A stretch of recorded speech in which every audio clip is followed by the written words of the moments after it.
We're back in the smoke-filled room, and this is my first time being in this room as a 40-year-old. I had somebody text me and ask me if I felt any different, and I gotta say, I don't know. I don't feel different, but I had this insatiable urge to go eat lunch at Golden Corral today. Maybe I don't know, maybe that's me changing now that I'm in my 40s. I don't know.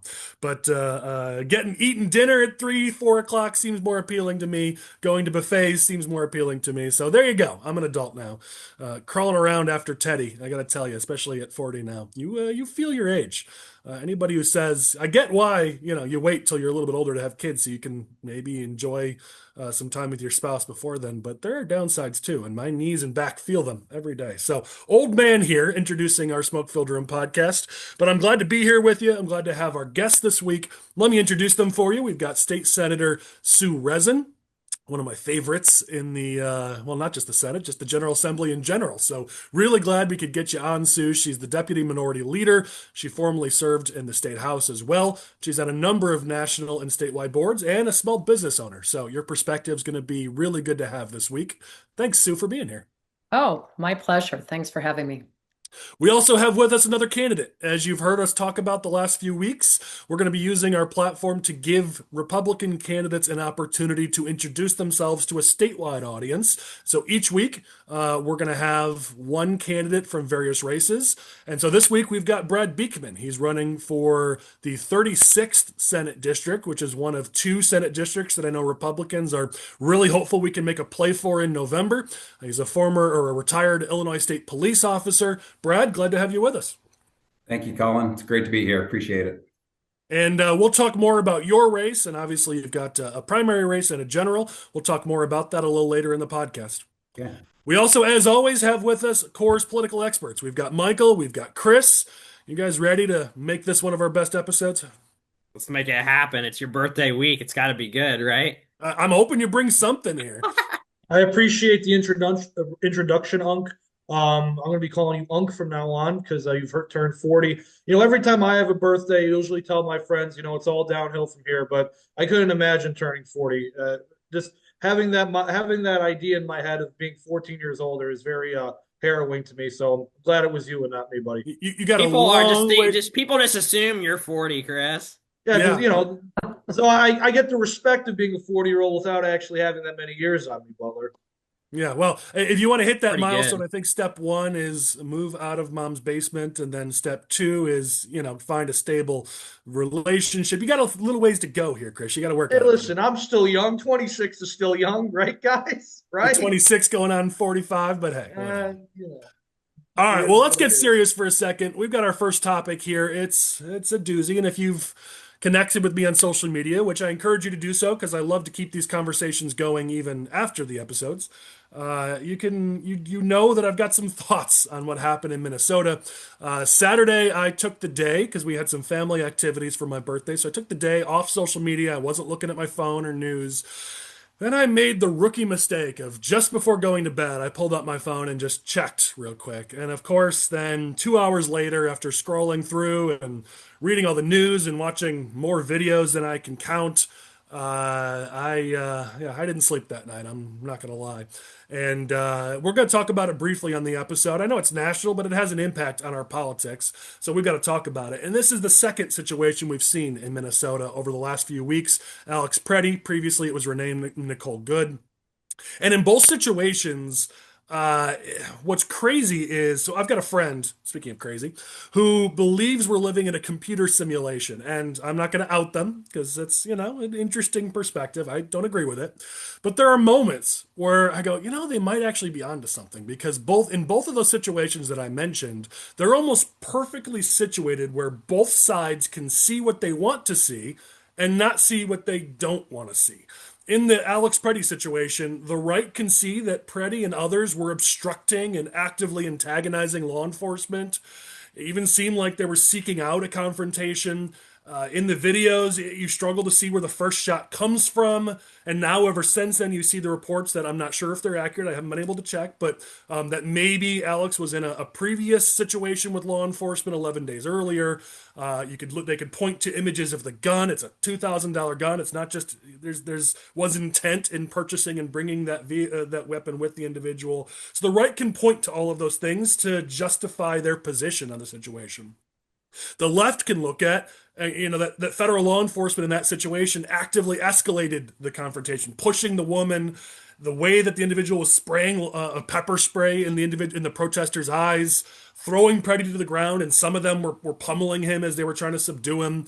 At least 3 shots were fired by federal law enforcement in Preddy's back after he had been disarmed. Both sides can point to things, and I think that's a problem because I'm on record on this podcast. I have called out the left many times for their rhetoric, for their tactics. We have pleaded on this podcast for both sides to ratchet down the tensions. And we've said the path we're on was one that would lead to only one place, and that's the loss of life. We've been saying this for months, and here we are. We've arrived at that position. So we are on record of being pretty balanced. The problem is when a life is lost, when a soul is lost, nothing else matters. And my friends on the right, Republicans, conservatives, Trump supporters, etc., can point to all the factors they want, but the reality is a life has been lost, and you lose your moral high ground when Americans are getting killed. And here's my beef with it. We can talk about the situation, and for our panelists, if you'd like to, we can talk about the situation when I finish here. But here's where I come at this. The tribalism in our politics is the problem because both sides, whenever anything happens, both sides rush to go find, or in today's AI generation, create details and facts to prove that their side is right and the other side is wrong. Critical thinking just isn't something that we seem to be capable of in today's society. I teach a class on this, on how people make decisions, and you can always tell first-time attendees because their brain is wrinkled when they learn that we don't actually think and then decide. Our brains work in a way where we actually decide and then we start to think. That's why we're constantly trying to make excuses for the way that we feel because we've already made up our minds. And that's a problem in our politics because people decide how they're going to feel before they've even started to think. And that's what leads to things like what we saw. Stephen Miller on X claiming an assassin tried to murder federal agents, and this is your response when responding to somebody who called it out. That has been radically debunked, not even remotely true, that an assassin went there to murder federal agents. You saw in DHS's statement after that this individual approached Border Patrol officers. The suspect violently resisted. The officer was fearing for his life and fired defensive shots. This individual wanted to do maximum damage and massacre law enforcement. But it's both sides. You saw Dick Durbin on the Senate floor using an AI image to prove his side of the situation. This is the problem in our politics. And it leads to us not having principles that we stand by. It leads to conservative and Republican leaders posting things over the weekend that were completely contrary to the principles I thought we stood for as Republicans, as conservatives. Republicans used to be the pro-life party, the First Amendment party, the Second Amendment party, but apparently now we make exceptions for leftist protesters that we disagree with. From Trump on down, I saw so many people saying he shouldn't have brought a gun to the protest. Well, first of all, it wasn't an act of protest, but if you believe in the Second Amendment, which the ISRA, NRA, and others, to their credit, have come out and defended that, if you could believe in the Second Amendment, then you can't be on that side of the argument. Trump even said he shouldn't have been carrying a gun. Well, okay, you can't claim you're a Second Amendment supporter if you take that position, especially since many of you are the same people who defended Kyle Rittenhouse for taking an AR-15 style rifle to a protest, but suddenly because Alex Preddy's on the left, he's not allowed to bring a firearm. You either stand for the Second Amendment or you don't. You also saw, I can't tell you how many comments I saw from conservative leaders, Republican leaders doing the FAFO, F around and find out, and sort of mocking the situation. We're supposed to be the pro-life party. Yet you're saying, F around, find out, he lost. It's no.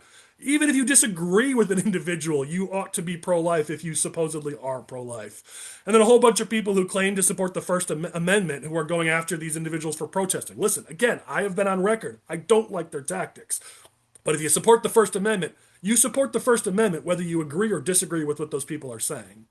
Right now, we are the party of whatever Trump posts on social media at 3 a.m. We're the party of the opposite of whatever the left says or does or thinks or believes. We're not a party anymore that has solid principles that we actually stand for and believe in. We're the party of Greg Bovino and Kristi Noem playing dress up, roving our streets and posting on social media like they're leaders of a military junta.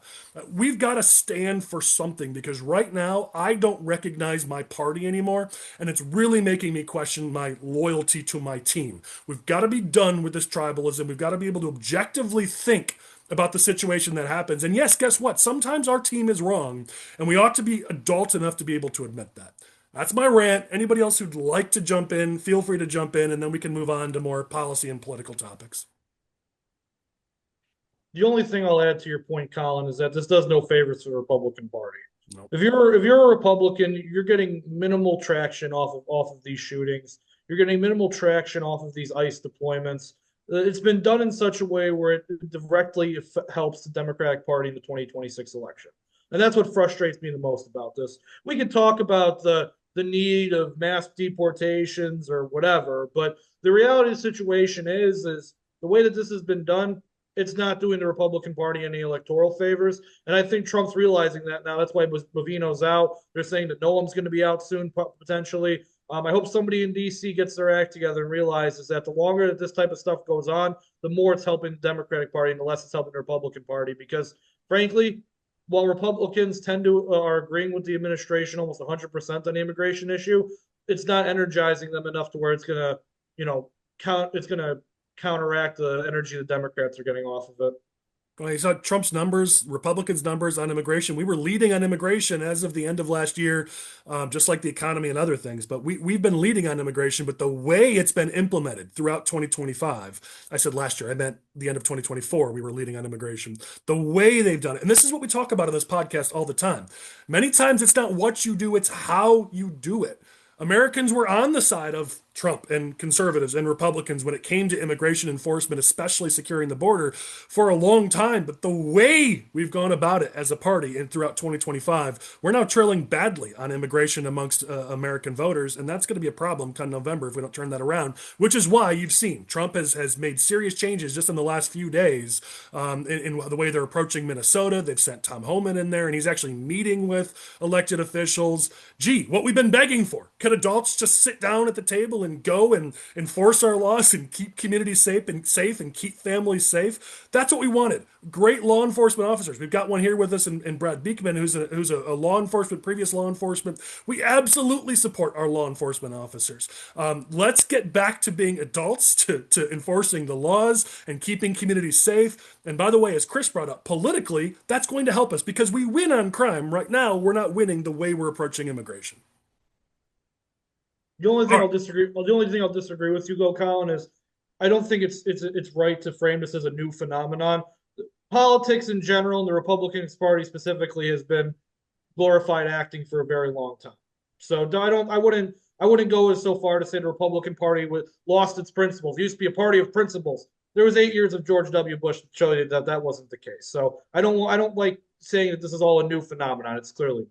It's certainly one that has gotten worse. Whether you agree or disagree, that's new. It's gotten worse, which is why our company and me personally, we've made a tremendous amount of effort to go find principled leaders, ones who actually stand on what they believe. Even if I disagree with those beliefs, I love supporting people who actually have a backbone and will stand for what they believe because it's rarer and rarer in our politics. So if you want to know what drives Collin, what drives Core, that's it. We don't have to agree with you, but if I see you actually if you believe in something and you'll go defend it, I'll have your back.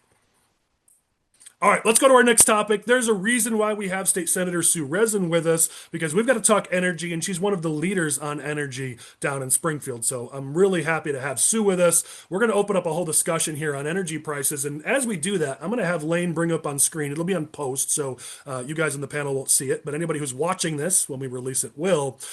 Text messages from Ameren giving high price alerts in Southern Illinois or Central Illinois. You can see some of their hourly prices were as high as 60.3 cents per kilowatt hour, which is 3 to 4 times the usual rates and significantly higher than what energy costs were from Ameren just a few years ago, let alone, let's say, a decade ago.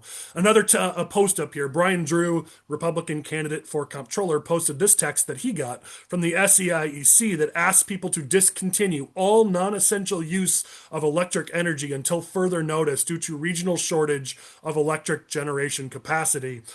This is what conservatives, Republicans have been warning about for a while, that if you reduce generation, we're going to take what was one of the most reliable energy grids in the country and create situations like this, situations we've never seen in Illinois before. And by the way, this is happening during the winter, not during summer when people are trying to pump up their air conditioners. This is happening during the dead of winter. Imagine how bad it's going to be in the future summers. Sue, with that as our opening, I want to get your thoughts on energy and just what we need to do in Illinois, because this is a serious problem. It is. And again, thank you for having me on today. I appreciate it. And by the way, buffets are back. They're in again. So happy birthday. We have been talking about the energy crisis for many years now.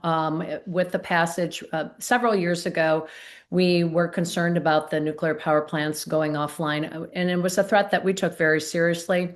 Obviously, I have 3 of the 6 nuclear power plants in my backyard.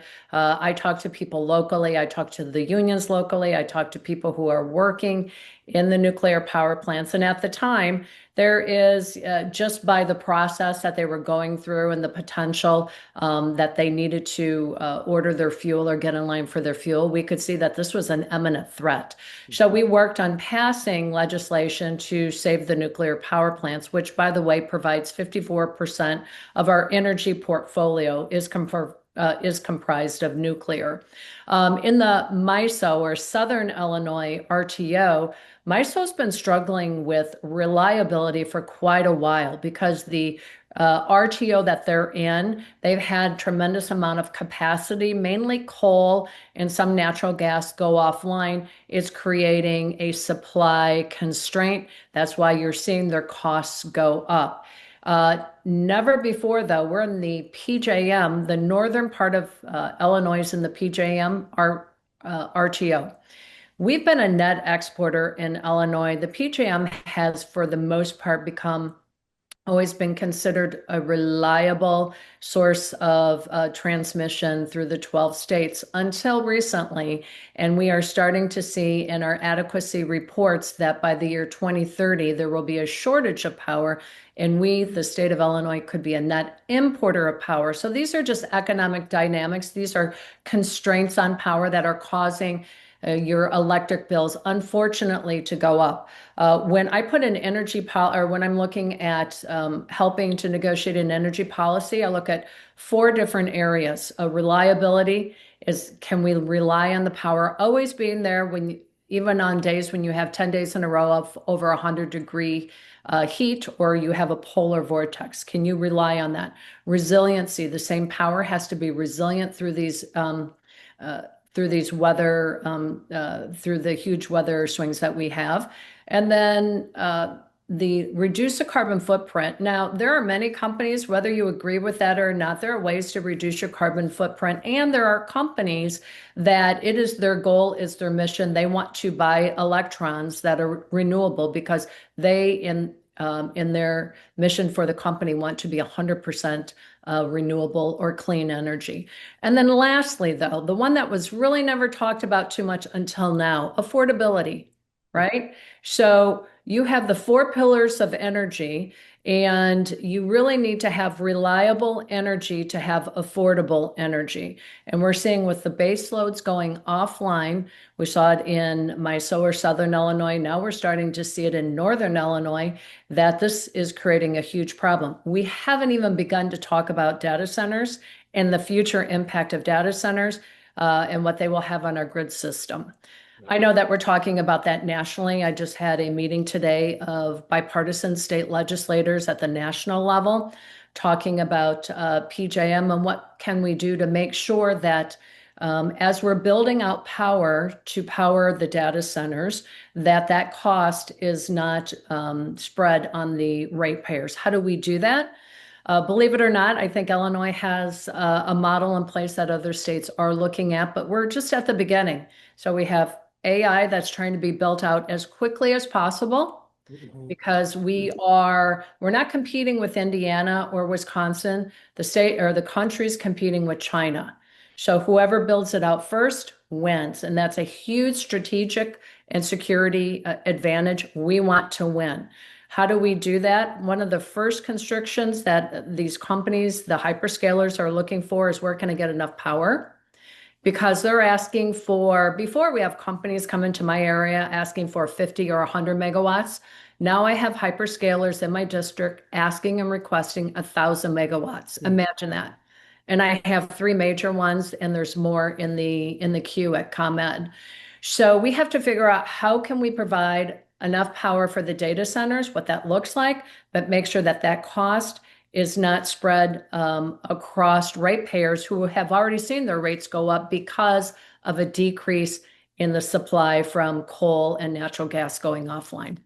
Yeah, and those data centers, there was a report just this last week that focused on, I think it was various states that they covered, but for Illinois specifically, the report said that data centers will account for up to 64% of electricity demand growth by 2030, which that's crazy. 2/3 of our growth, our demand growth, is going to be data centers by just a few years from now. So energy is a serious issue, and data centers are obviously a big driver of that because it's a supply and demand issue. I mean, it is, but we also need to make sure, we've never seen this before. We've never experienced a build out of this magnitude. I mean, we're really experiencing what was the Industrial Revolution 30 years ago. We're experiencing the same thing with AI and the build out of the data centers. And mind you, I get it, data centers are the bad guy in the area. If we were not using AI to the degree that we were or are, we wouldn't need this huge build out for data centers that we're seeing. So every time you're on your phone or you're searching for something, you're using AI to look or write a paper or help make compare and contrast or analyze. So many of us are using AI, and the data centers that are coming with it, they're looking to build in Illinois because we have a strong grid system, because we have the 6 nuclear power plants, which is the biggest asset that the state of Illinois has, and they like to be close to that source of power. But there are options that we can allow them to do. We can allow the data centers to bring their own power. They can build behind the grid. They can build or put SMRs right on their when they're building out the data center and go off the grid. So there are options out there. We just need to make sure that we're not creating so many burdens like we do in the state of Illinois to impede growth and stop the hyperscalers who really are looking to invest billions and billions of dollars in the state of Illinois. We want them to build here. If they don't build here, they will start their footprint in other states like Amazon did in Indiana, and they will expand where their footprint is. So we have a very short time frame of 2 years, 3 years to put in place policies that make sense to incent and keep the hyperscalers here. And also protections in place. We need protections in place to protect the ratepayers. Yeah, and Sue, we've talked about this obviously a lot on our podcast, and there's sort of 2 competing things. One, if you want to remain a leader in the data center space, Illinois, I think, was second. I think we covered not that long ago, and then we fell to 3rd, then we fell to 4th, now we fall into 5th, and there's signs we're going to fall beyond that. I mean, Pritzker has said this is the #1 ticket to growth in Illinois at this point. It's his major focus beyond just a few other things that he's been focused on from a business development standpoint or economic development standpoint. So if you believe that data centers are that important to the growth of Illinois, we are falling behind, and it's obviously energy related in many ways. On the flip side of that, if you believe that working families and small businesses and family manufacturers shouldn't be shouldering the burden for this increased energy cost because of the exploding energy demands driven by AI, you're looking at the situation saying, listen, something's got to be done. And I think it all intersects in Springfield. And I respect you've been down there a while. You understand things take time. So I understand why you're saying you've got a few years here to do this. I would agree but counter that people are saying we need something now. We need a resolution now. I know that the latest Surge bill that was passed, basically they say that they open the door to nuclear, but from what I've been told, there is still so much red tape and so many things standing in the way of ever being able to open a new nuclear plant in the state. We're talking about 10 to 15 years before it actually happens. So I think there's people who say what can be done to move this along more quickly, because if the solution is, hey, everybody just white knuckle this for 10 years, I don't think anybody's going to get on board with that. Yeah, I mean, I think other states and other developers are looking at it all hands on deck. It's not one or the other, it's everything. And to your point, for nuclear, we passed, so we lifted the moratorium on SMRs, which I supported. It was my bill a couple years ago. And then Surja, they also lifted the moratorium on building out large operating units. And there is red tape involved. I completely agree. But the opportunity to build for the hyperscalers on the back end or on the footprint of the nuclear power plant now is a reality when they are figuring out what is our strategic plan, what does it look like, what's the cost, what's the time frame. You have hyperscalers, and when I say hyperscalers, it's the Googles, the Microsoft, the Amazons, all of those guys in the world. Yeah. Yeah, Meta, Meta's in my district. They built out a data center several years ago. I toured it. There was really no pushback. It's looks like a tremendous, they did it well south of DeKalb. The property tax base to the schools is crazy. It's tens of millions of dollars. In fact, they have another data center that will be going in. That's not with Meta, it's another developer. So, the possibilities are there. We need to allow the companies to come in and negotiate. These companies are going to nuclear power plants in other states, and they're negotiating to bring them back online. And they are able to afford that because they're entering long power purchase agreements. So essentially, they're saying, I'm going to buy your power if you bring that nuclear plant online, or if you allow me to invest in it. I will buy your power at this amount for 30 years. That's one way that you make sure that you're bringing new power online, but the cost of it is not being borne by the ratepayers. So those are options. We need to make sure that we have the least amount of red tape. Illinois is known for having red tape. I was at a conference in Texas for energy. I asked one of the panel members, what do you look for when you're looking to invest in other states? He did not know that I was from Illinois. And he says, first of all, do not pass 1,000-page energy bills like Illinois just passed. So we make things very complicated. They are concerned about the roadblocks that we put in place. But the opportunity to negotiate there. To negotiate power is there. And I'd also like to say, everyone's talking about data centers now. It's all we talk about. But we are going to have these manufacturers come back into our country. I want them in my district. They are high energy users, but they are looking for consistent, reliable power at the lowest cost. So do not discount them. They provide good paying jobs in my district. I want them in my district or anywhere in Illinois. So it's not just data centers. We need to make sure that we have enough power online for the build out of the manufacturers. Yeah, I mean, reshoring manufacturing and making things in America again are obviously huge and things we support. And people forget that 6 of the top 10 manufacturing zip codes are still in Illinois. We are driven by manufacturing in our economy here. So I certainly agree with you on that, Sue. Brad, I want to jump over to you briefly, and then we can either move on or open it up to others. But I know this is a huge issue for working families. And I know as you're out there talking to voters in your district, the cost of living is huge for everyone, and utility prices, energy prices, that's a big driver of people's cost of living. So I just wanted to get your thoughts briefly, if you want to jump in here, on how important it is that we solve this energy problem here in Illinois. Well, thank you, Collin. It's extremely important, and actually, all this is fascinating. So, thank you to Sue for sharing all that. You can read up on this stuff, but to hear it explained in real time and in real life situations, it really makes you think. So, that's the one thing I hear everywhere I go, and the doors I knock on is affordability. And people always want to share what their electric bills were over the summer, whether it's a small business or whether it's the homeowner. So because of the feedback I'm getting from the constituents, I'm very interested in the power deficit that we have in our state. I have friends that were laid off and from Duck Creek power plant 2 years ago. They had to go to other states and find other jobs. So it's not a new problem. It's one that's been around for a long time with a lot of the policies that we have in Illinois. And it's frustrating to think that we're doing this all in the name of,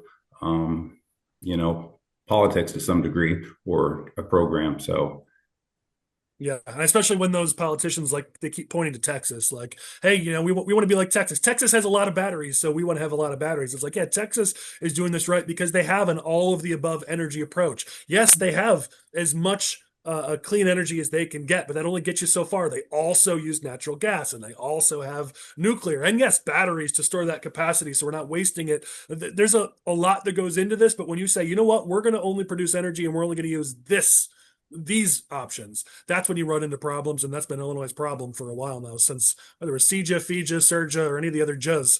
That's been our I problem. would like to also say, too, and what was unique about the energy bill just passed, there was no rate caps to protect the ratepayers in the bill. That has never happened before. It's only happened in one other energy bill, and that was for the water companies. And we've seen the water bills in the suburbs just increase exponentially. So there's no accountability to protect the ratepayers, which we've had before, number one. Number two, in the bill, they gave all the power to decide what energy we're procuring to the ICC, 5 unelected officials. I mean, their view of the world is wind and solar, renewable energy, and now battery. And then lastly, I'll just say for the battery component that was in this past bill that was passed, there's room for battery, but if we're spending $8 billion, which is the projected cost of a battery build out, just 3 gigawatts, by the way, I believe it was, $8 billion. It's a line item where the cost, the overruns, everything is automatically passed through to the ratepayers. Our bills are going to go up much more than what you anticipate because they're going to procure much more battery, number one. But they have the option, like Texas, to enter into low interest loans. Tell the company, we'll support you on this battery build out. Here's a low interest loan. You take some of the liability, you take some of the chance. But instead, in the state of Illinois, we give them a blank check to private equity, huge funds to build this out with absolutely zero risk on the backs of the ratepayers. So blank check paid for by working families, and already it's projected to be $8 billion paid for by working families. But if you believe that $8 billion number, I got a red line extension to sell you because it always comes in higher than they say it's going to come in. Agreed. Chris is laughing. Did I get you, Chris? Yes, Collin, and I'll be stealing that line. That's fantastic. Thank you. All right, we have that's a good energy discussion. Everybody got their thoughts in on this. That was a good discussion. Go ahead, I Michael. think just what everybody wants is clean, reliable, affordable, right? And the way you do that is with that all of the above approach. You have to have, coal, natural gas, nuclear, solar, wind. And if we don't start acting like adults on the energy issue in this state, then we're going to continue pushing people to Indiana, Missouri, Texas. These businesses and families are leaving, and this is one of the main reasons why is because they just can't afford to live here. Well, and Michael, listen, I'll close with this. I'm a Teddy Roosevelt Republican, and I'm not ashamed of it. I want to protect our environment. We get one planet. That's it. This is what we get. And I want to pass down to Teddy a world better than the one I inherited from my parents. So I want clean energy. And what we have right now in Springfield is decisions that end up forcing us to import dirty energy from other states and then patting ourselves on the back and saying, look at what we did. We have hurt the energy, hurt our environment, but we're telling ourselves, look at how clean, look at how green we are. That's what drives me crazy. I actually want to improve our environment. I actually want cleaner energy. So could we please, as Michael said, be adults and go make that happen instead of governing by press release and going, look what we did, when in fact we actually hurt the environment instead of helping it. That's my request for Springfield. All right, let's go to our next topic. So over the last few days, I've seen so many different posts about the Illinois population. And some of those posts say, look, our population has grown, everything's great. And then some of those posts say our population has gone down. I got real confused, I'm not going to lie. So I went in and actually pulled the data myself because, on SFR, we actually like facts. I want to show you a few things so that maybe you have an idea of what's actually happening because you might be just as confused as I am. This map that Lane's going to bring up in post for you guys to see is from the Hill, and it shows Illinois population growth from 2024 to 2025. 5 states saw their population growth go down: Vermont, Hawaii, West Virginia, New Mexico, California. And then the next 4 that saw their population go up, but by the least amount: New York, Louisiana, Pennsylvania, and then Illinois at 0.13. So we have the 9th worst population growth numbers in the U.S. over the last year. So what is it? Why is this confusing for people? Well, Pritzker's putting out, look, the 3rd straight year of population growth in Illinois.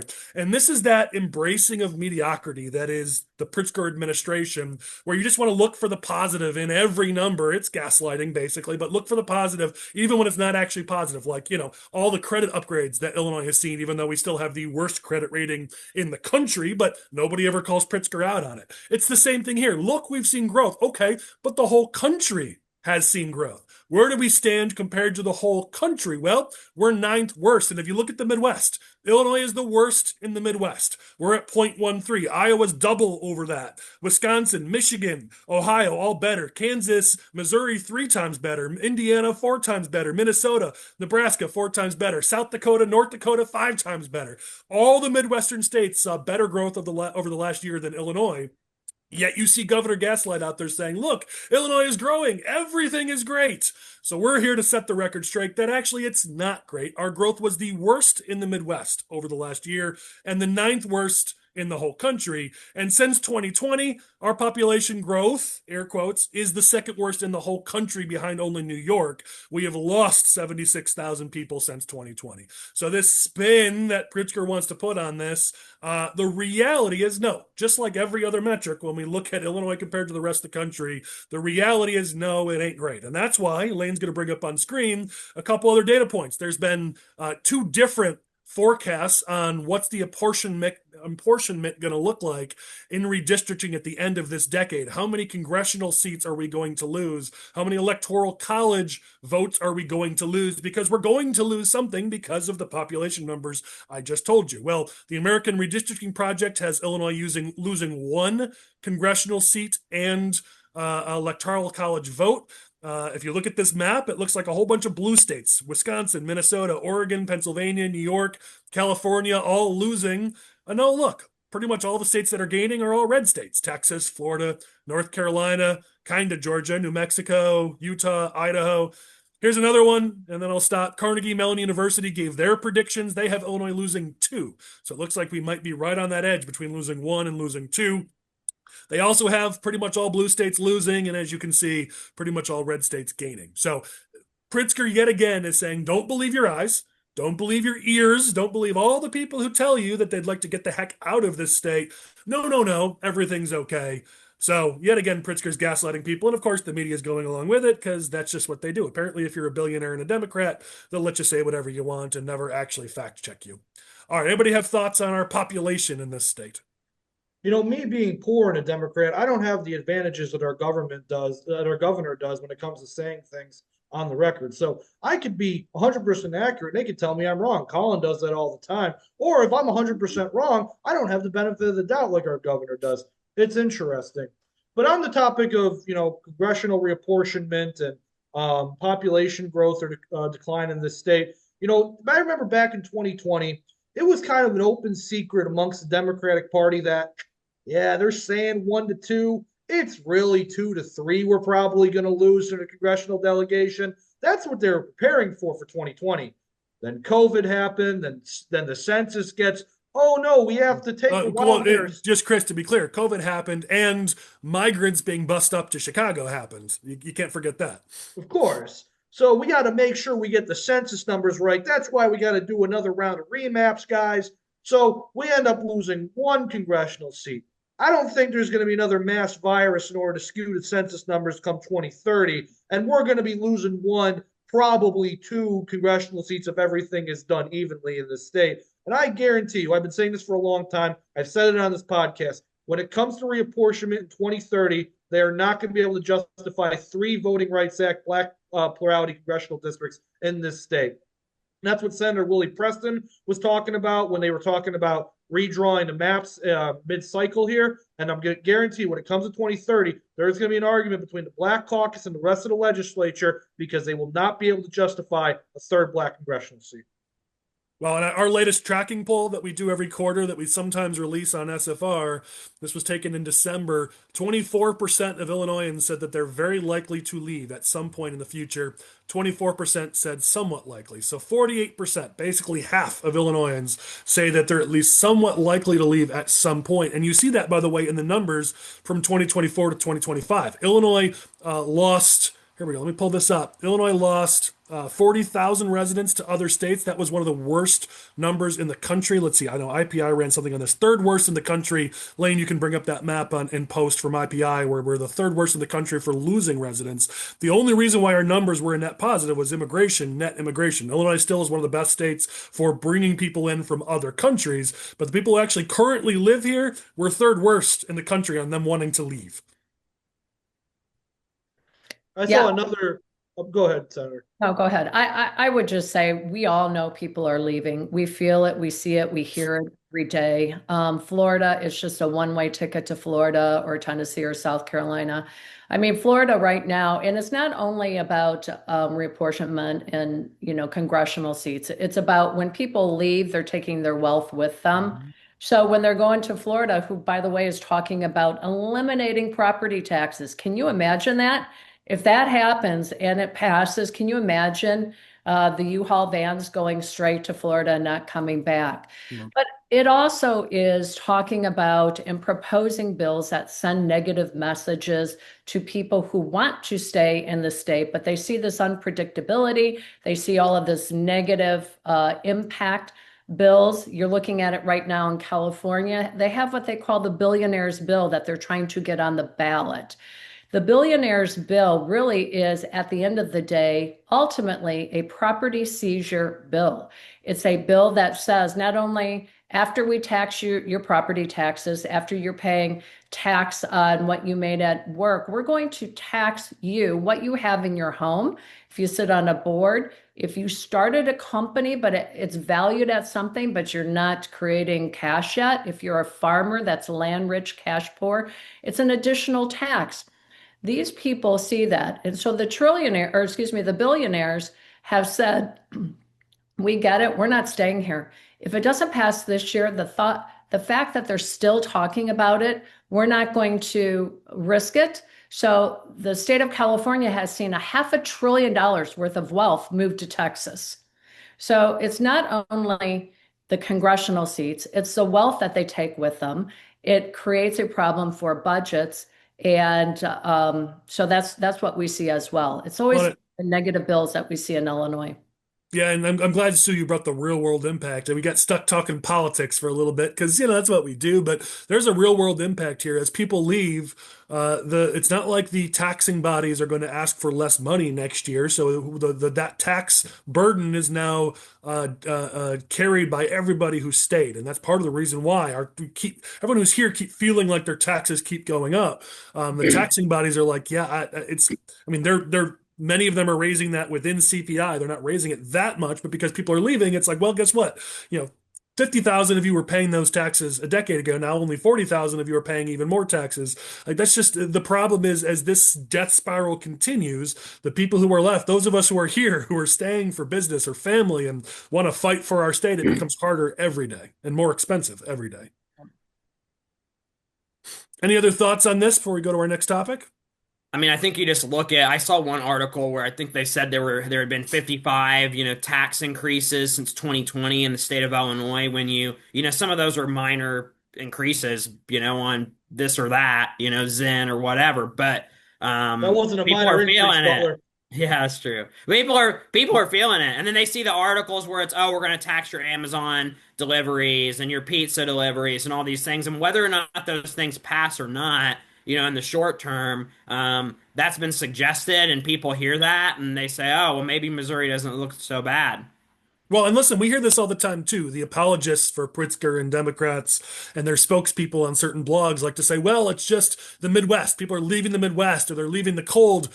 Lane, bring it up again. This you can look at this graph and you can see that Illinois was the worst in the Midwest. It's not like our climate is warmer than Wisconsin or Michigan or Minnesota or North Dakota. Those places have exploding trees for God's sakes. And yet our growth was 0.13 over the last year, and every one of those states was at least double that, if not in some of these cases, 4 times that or 5 times that. So this whole, oh, it's just our climate, it's just their people are leaving the Midwest. It's pretty obvious. Almost I think not almost. I think every state that's losing a congressional district is a blue state, and almost every state that's gaining one is a red state. That's not all due just to climate. That's not all due to all these things you like to point to. It's just the weather. Like no, it's more than that, and you can't keep hiding the facts and gaslighting all of us. Colin, All real right, let's quick, go to. Oh, go ahead. I was just going to mention, and Sue touched on it. Is what I see in our district is we still have family farms here. We still have people that might have that conversation of we would love to leave, but they have generations of land here. Their assets are here, and that's why I'm invested in trying to make a change and keep people here and make it a better place for our families. It's a good place to end the topic. I Farmers. like it. Let's go to this next topic. We've got through policy, so now we're going to talk politics because it's a political podcast. So let's do it. Let's talk about the U.S. Senate race. Over the last week, you had the Democrats have their first official, or at least televised, and so well, I don't even know if it was televised, but yeah, whatever. First official debate, let's call it that. Pretty universally, though I'm curious what our political people all think, but pretty universally, it seems like people talking about Stratton winning the debate. They set expectations high with a digital ad just before the debate, and then it looks like she did deliver. She certainly had her two opponents constantly on defense, and she was making her points pretty solidly. And they hit on some things that I think are going to play in this race, covering ICE, and Stratton was the strongest to Democrats, was the strongest on ICE. Corporate PAC money, she had them on defense. On Trump, when one of the moderators asked, do any of you have anything that you'd agree with or anything nice to say about Trump? Politically, Stratton won that. From a governing perspective, that was pretty pathetic that they could barely find anything they would agree with Republicans on, but I get it. They're in a primary, so they can't say anything nice about the other side. On Schumer, she had a better position for the Democratic base than the other two. She definitely came in with a goal, and she seemed to pull it off. So not a lot of people watched the debate, so it's not like it's going to move the needle that much, but certainly seems like Stratton has actually a little bit of momentum at this point and is starting to play in some ads. You saw Raja come out with an ICE ad, clearly knowing he's got some vulnerabilities on this topic in a Democratic primary. Stratton, her PAC, they call it dark money PAC, basically the Pritzker PAC, came out with two ads on ICE. Neither of them mention Raja, which is kind of weak. They both still seem like intro ads, and it's January 29th as we record this. Not a good sign if you're still doing intro ads at the end of January. But the ads were solid and on a solid topic for the Democratic primary. But if they don't start whacking Raja, it's not going to matter. Looks like Robin Kelly is going to go up on TV next week. Chewy came out and endorsed Stratton over the last week. Pritzker's starting to join her on the trail. They've got their next debate tonight. We're recording this on Thursday, so you'll probably know more about the race than even we do because the debate is airing before we release this podcast. So all that sets the stage. Anybody have thoughts on the U.S. Senate race? Feel free to jump in. I'm sure Chris is itching to tell us how all his buddies on the Democratic side feel about this race. Well, I think that, debate ratings are kind of like congressional hearing ratings. Like, people don't really watch them. People watch them to cheer on the person that they support for the most part, I think. But the opportunity is you can draw a contrast between yourself and your opponents, and then you take those clips, and then you take 30-second clips of your like highlight reel essentially, and then you're showing that on digital, on Facebook. You can fundraise off of it, things like that. So I think at the end of the day, that's what it's a lot of these debates are all about. The only debates that actually get high ratings are the ones that Trump participates in. Or just presidentials. But yeah, your point is solid. The debate itself isn't going to move the needle, but did it give you something you could use? And certainly the Stratton campaign came out of that debate with more than they could use in the race.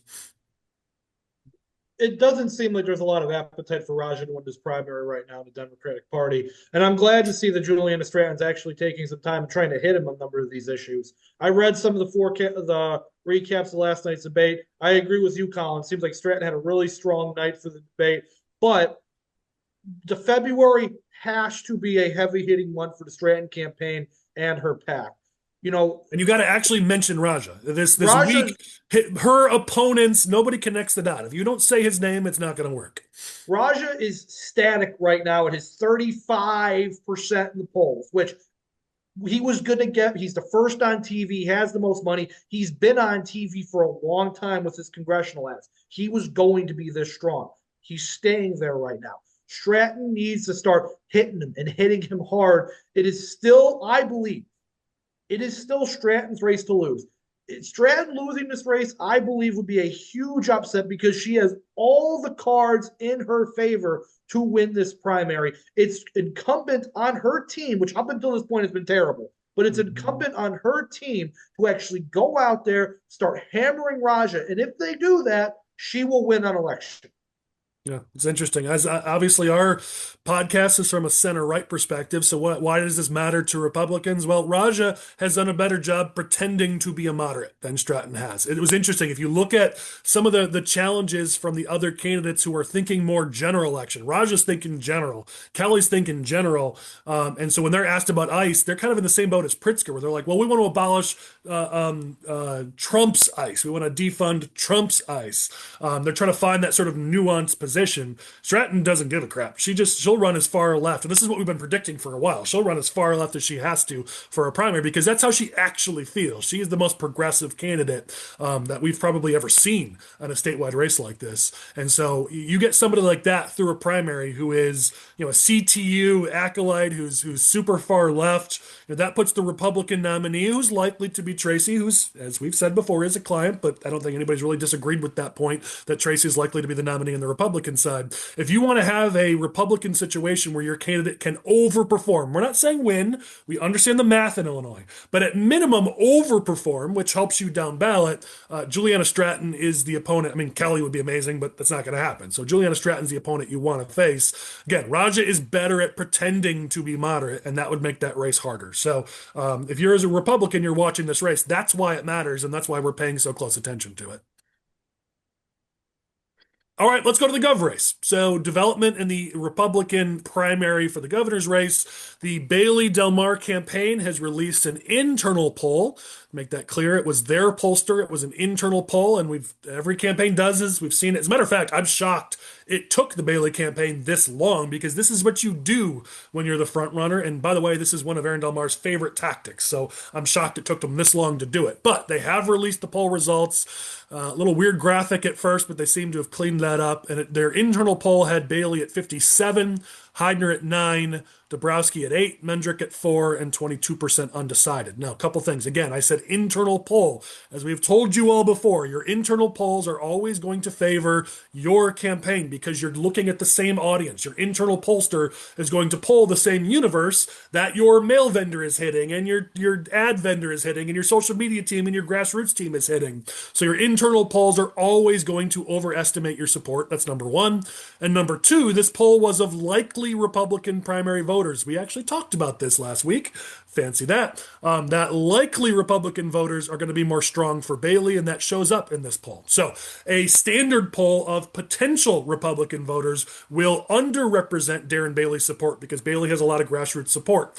A poll of likely voters done internally is going to overrepresent Bailey's support. Every poll that I've seen of likely voters has Bailey closer to 50, not 57, has Dabrowski up in double digits. So this thing is a little more favorable for Darren, but hey, it's news, so let's talk about it. I think the most interesting thing is the jump by Heidner. I mean, he's done the one mailing, a few texts, a little bit of TV ads, but he was at 2-3% in most polls that I saw. So the fact that he's already up at 9, is it going to be enough to win the primary? It's hard to say that it is because Bailey's numbers are just too strong for that. But if I'm the Dabrowski campaign especially, I'm not loving what I see in this because it looks like people who are looking for an alternative to Bailey may be starting to go towards Heidner instead. So curious what you guys think about the race. Jump on in with your thoughts. I mean, I don't think it's surprising that Darren's in the lead. I mean, every poll has shown that. Obviously, internal poll, so it's going to have him probably a little higher than what is reality. I think everybody would probably agree on that point. It is interesting to see the jump that Heidner's made, and I think that if he really wants to make this a race, he's going to have to go negative on the Bailey campaign, and I mean, you're going to have to try to bring that Bailey number down, and the only Yeah, I way mean, you do if you that look is at this, by Michael. going negative. If you look at what the numbers actually are, and I can't get into that too much because we've got some polls that I'm not allowed to disclose for confidentiality. But if you look at a lot of the numbers that I've seen, Heidner's got a cap here. Unless you start knocking down Bailey's numbers, you're capped. You can get to maybe 30% of the vote, and that's really stretching it. And that's if Dabrowski and Mendrick just completely tank. Bailey's close to 50 at this point. So the only way that you're going to be able to win this race in a four-person race is you're going to have to knock Bailey's numbers down. So February is going to be interesting. And if you're watching this, I mean, the only way that some of these campaigns can win is they're going to have to go negative on Bailey. So if you're wondering why the race gets nasty in February, well, it's by definition going to have to if any of these campaigns are going to have a shot at the nomination. I mean, I think if Heidner gets to 35, I think that means Bailey wins with 40 points. Because then you're going to have, another 20 to 25 out there that's going to be split between Dabrowski and Mendrick, and then the race I think is over. at this point, Dabrowski and Mendrick are capped at like 15. I mean, I just don't see growth potential the way they've been going. Maybe you're right, Michael, but the reality is there's 80 to 85% of this vote up for grabs between Bailey and Heidner at this point. Bailey Yeah. obviously has a significant majority of that at this point. But it's unless the Dabrowski campaign, and listen, they've had a pretty good couple of weeks here. They've been sort of ratcheting things up. They certainly have shown some momentum, and I think I saw our state senator here gave her endorsement to the Dabrowski campaign. I mean, there's a lot of reasons why a lot of us had high hopes for Ted. He's still got a little bit of a window here, but time's starting to run out, and that's concerning if you don't want Bailey to be the nominee. Also, all of this assumes that the Pritzker money that's just sitting there in his campaign account doesn't go up on TV with some Darren Bailey. True. But I agree with you, Colin. Like Heidner, February is going to be the month of slinging for these races. Talk about the U.S. Senate race on the Democratic side and the Republican governor's race. If you're Rick Heidner and you're watching this, you're probably not, and your political consultants are all from out of state, so they don't even know about this podcast probably. But if for whatever reason they're watching this nonsense, you have to go negative on Bailey. Every week, it seems like they find something new about Darren Bailey that can be used against him, and it's just being buried in the comment sections on Facebook pages. Dabrowski, for whatever reason, sitting on this stuff. I've seen Dabrowski's campaign people talk about it, and I have not seen any of them use it all. So someone's got to use it. Rick Heidner, might as well be you. You've got the money. Show us what you're made of, buddy, because that's the only way that the state's going to avoid Darren Bailey 2.0, because we're chugging straight along into that right now. I mean, you look at some of the challenges of the campaigns you mentioned the Dabrowski campaign. I mean, after the ICE situation in Minnesota, he came out with a 11-paragraph rambling press release that I don't know what she was trying to say. And of course, Democrats of Illinois pounced on it and attacked him. Heidner's shown some vulnerability here. I mean, it seems like he's all in on the Trump strategy. You're coming out with an election denier social media post to try to get Trump's attention. Yeah, maybe that works to make the big guy happy, but in a general election, that's not going to play super well. So, I mean, there's been some missteps, and you mentioned it, Chris. Every week we're getting new stories or old stories resurfacing about some of the people around Bailey and questioning that. Just last week, I had a number of people send me something that was making the rounds. Apparently, Michael, you told me this is old, that this came out during his last race, but there's photos on his social media page from 2002, I think, or 2022, I think it was, Yeah. of him with a guy named Kyle Shipman. Well, it turns out that this was a former teacher who was facing battery charges involving students and then a charge for child porn. And Bailey still has the post on his social media account today. Never took him down. And it just seems like every week there's more things about Bailey in the campaign. And personally, I'm like, you know them by the people they surround themselves with. And every week there's something new about the people surrounding Darren that really makes you concerned. But none of the campaigns have taken off the kid gloves and actually done anything about it, right? I mean, that's the issue is, like unfortunately had to live through a lot of this stuff just because of my proximity to like Darren's home address, right? Like it kind of sucks, but it is what it is. But there's so many negative things you can say about him and the people that he surrounded himself with that sometimes you like forget about them, and then like 6 months later it comes up again and you're like, oh yeah. Like you just need to, like, I don't know. Somebody needs to really just sit down and write an oppo book because it would be thick. Well, it already exists for both Darren and his running mate. Yeah. And here's the problem: it's going to come out in the general election. So I want it aired now. Listen, I have run plenty of campaigns for candidates who have Oppo. It's not to say you can't win with Oppo, but you've got to air it before the November election. Because if Pritzker's able to put this out in August, September, and October and bury you in millions of dollars of advertisements with all that Oppo, and the voters have never heard about it before, you're done. You have literally no chance of coming back. But if you want to actually win, even with that Oppo, you want it aired. So if I'm involved in the Bailey campaign, I actually want my opponents to get this out there. It helps. Whoever comes out as our nominee needs to be strong enough to win the general, which means fully vetted.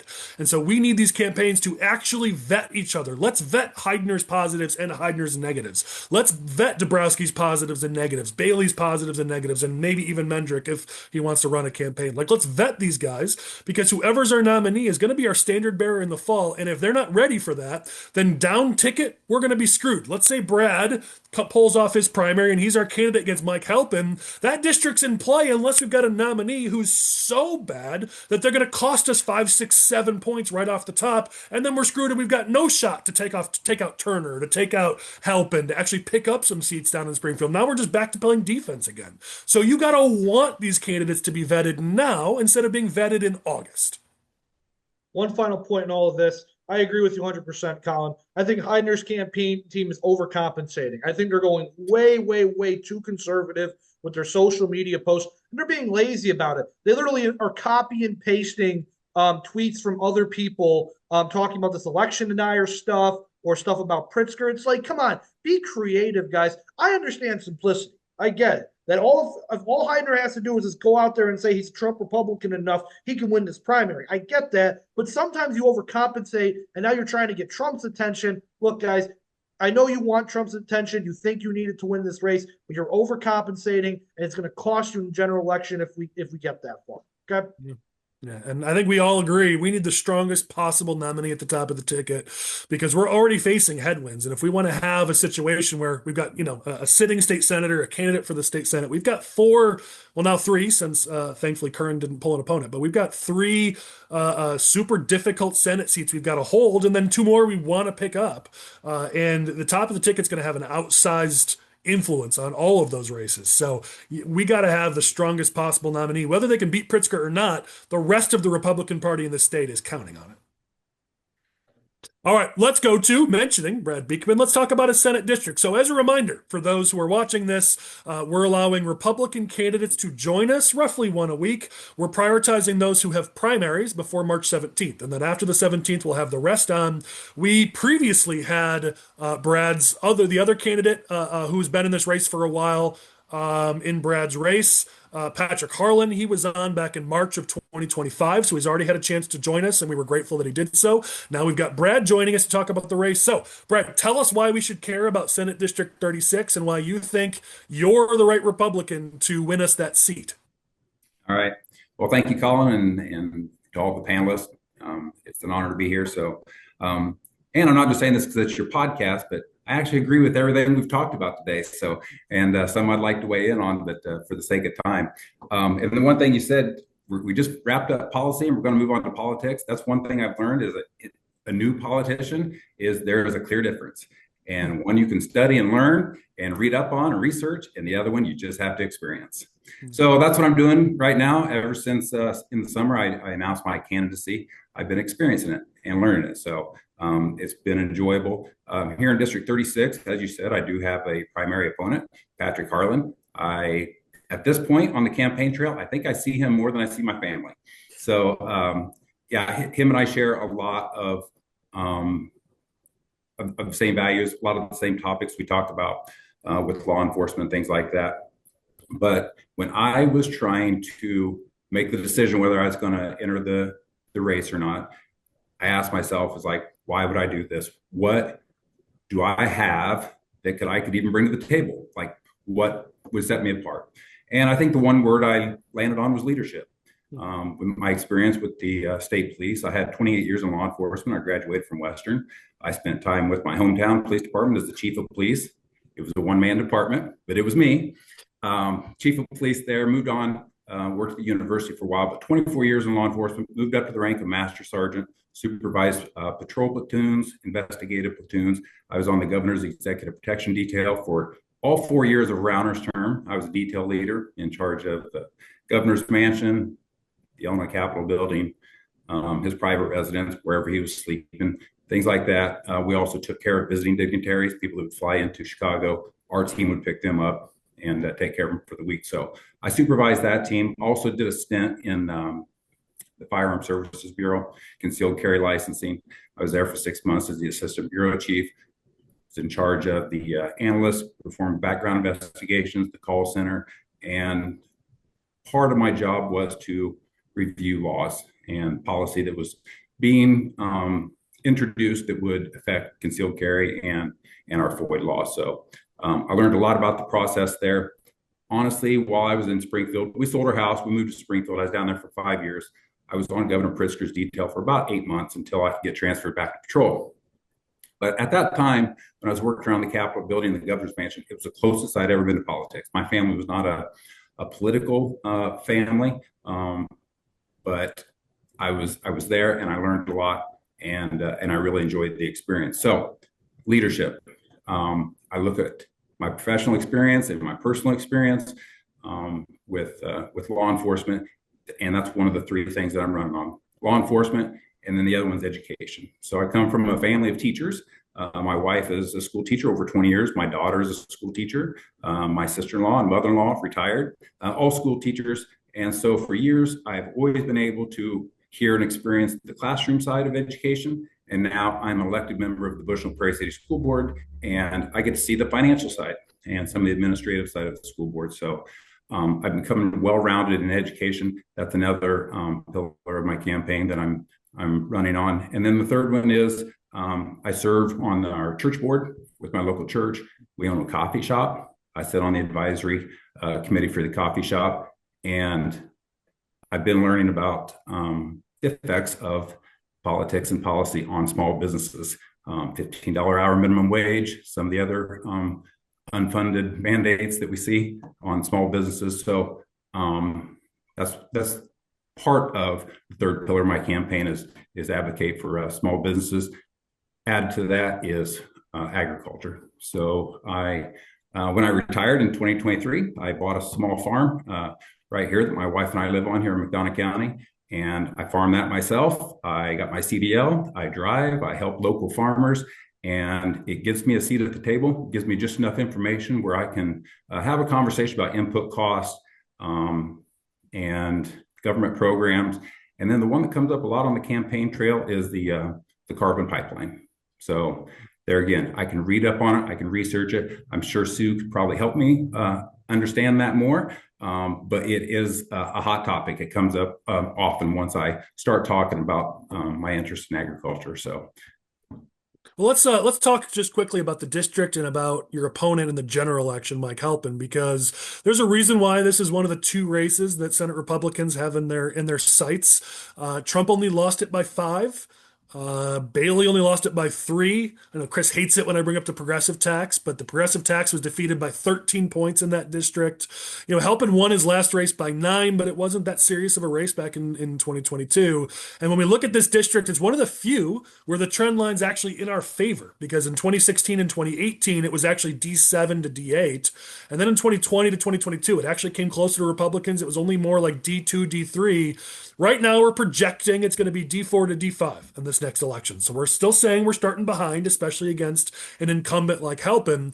But just briefly, Brad, if you could speak to some of the things that Halpin has done that are the reason why voters may want to vote him out. I know he's voted for bloated budgets, spending increases, tax increases, toll increases, sales tax increases. There's a lot of things he supported, increased energy costs that working families in Senate District 36 are not going to be in favor of. So you could just give us a quick recap from your perspective on why Halpin needs to be replaced. Sure. And I agree that I think we are closer to that D3, that D4 number. We have to get the Republicans out and get them to support our candidates. In regards to Senator Halpin, we all know that he was one of the signers on the Safety Act, and it's a lot of discussion when I'm on the trail. That also feeds over into the other laws like this that help support the sanctuary cities and identify Illinois in that regard with the immigration. So law enforcement perspective and the damage that's been done there with the Safety Act is what hurts Senator Halpin. And that's probably the biggest thing that I'll bring to the. Okay. Yeah, I mean, obviously with your law enforcement background, I could see that. I would imagine too, there's a lot of cost of living impacts as Halpin has voted for.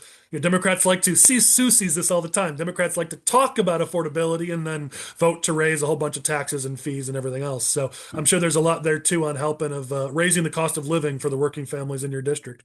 Yeah, and that's one thing that's came out since I've been talking with voters is that's the mindset of the Democrats, and Senator Halpin is right there with it.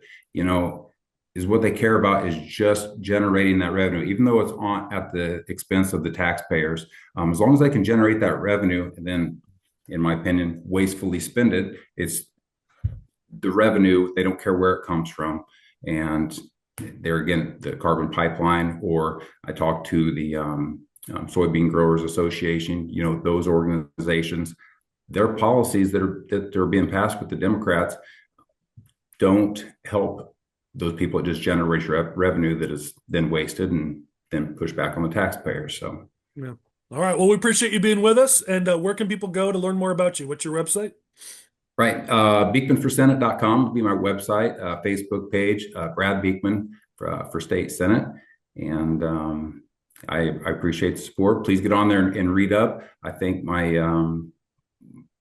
professional and personal experience is going to take me a long way in the campaign, in the race. Great.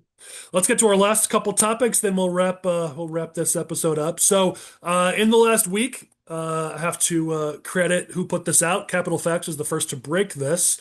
And I know he got a little touchy when somebody tried to say they broke it. So I'm going to be clear about who broke this. Ed Lapinski, who's the Republican candidate in House District 56, has had some texts arise that show questioning the Holocaust. I'm not sure how to word that. He's tried to make it clear he's not denying the Holocaust, but certainly there's a lot of questioning in it. So I'm trying to, legally word this properly to be safe. But a whole lot of people are very concerned. Not to say that House District 56 is a top priority for Republicans, but a la Art Jones, it certainly isn't a great look for Republicans to have somebody talking about this. So Julie Cho got him to admit this in a series of text messages. To me, being a candidate and not being smart enough to know you're being played and somebody is trying to get you to say something so they can put it out there is disqualifying in and of itself, but whatever. So a whole bunch of, he was one of the candidates that IPI had been supporting. They have now dropped him.